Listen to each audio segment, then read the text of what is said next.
ਅਤੇ ਆਓ ਆਪਾਂ ਇੱਕ ਦੂਜੇ ਦਾ ਧਿਆਨ ਰੱਖੀਏ ਤਾਂ ਜੋ ਪਿਆਰ ਅਤੇ ਚੰਗੇ ਕੰਮਾਂ ਨੂੰ ਉਤੇਜਿਤ ਕੀਤਾ ਜਾ ਸਕੇ। ਇਕੱਠੇ ਹੋਣ ਦਾ ਅਭਿਆਸ ਨਾ ਛੱਡਣਾ, ਸਗੋं उत्साहित करना। आमीन। कई बार तू यह कहता है, मैं कैसे धन्यवाद दूं जब मेरे पास सब कुछ नहीं है। मैं तुझसे कहता हूं, जो है उसके लिए धन्यवाद दे और जो नहीं है वह भी आ जाएगा, क्योंकि कृतज्ञता की आत्मा हमेशा आकर्षित करती है।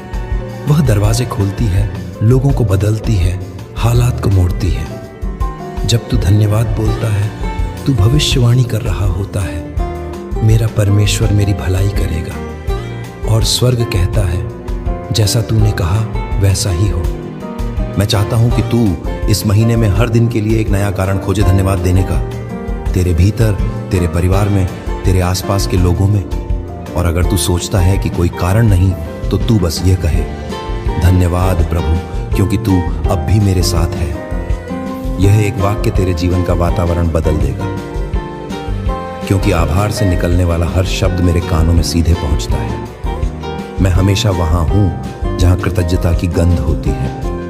क्या तूने कभी देखा है कि कुछ लोग कठिनाई में भी मुस्कुराते हैं?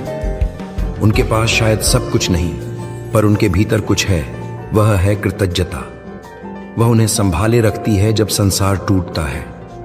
वह उन्हें शक्ति देती है जब शरीर थक जाता है, क्योंकि वे यह जानते हैं कि भले सब छिन जाए, परमेश्वर नहीं छूटेगा। और यही आभार का असली अर्थ है, उस पर भरोसा जो दिखता नहीं पर सच्चा है।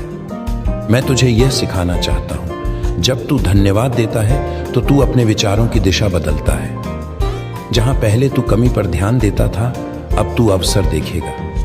जहां पहले तू हार महसूस करता था, अब तू उद्देश्य देखेगा। क्योंकि आभार आत्मा की आंखें खोल देता है, और जो आत्मा देखना सीखती है वह चमत्कारों का साक्षी बनती है। कृतज्ञता केवल परमेश्वर की उपासना नहीं, यह आत्मा की परिपक्वता है। जो आत्मा धन्यवाद देना सीख जाती है, उसे कुछ मांगने की जरूरत नहीं पड़ती, क्योंकि उसके शब्दों से पहले ही स्वर्ग उसके लिए कार्य कर रहा होता है। जब तू कहता है धन्यवाद, तो यह संकेत है कि तू भरोसा करता है, और जहां भरोसा है वहां परमेश्वर की शक्ति सक्रिय हो जाती है।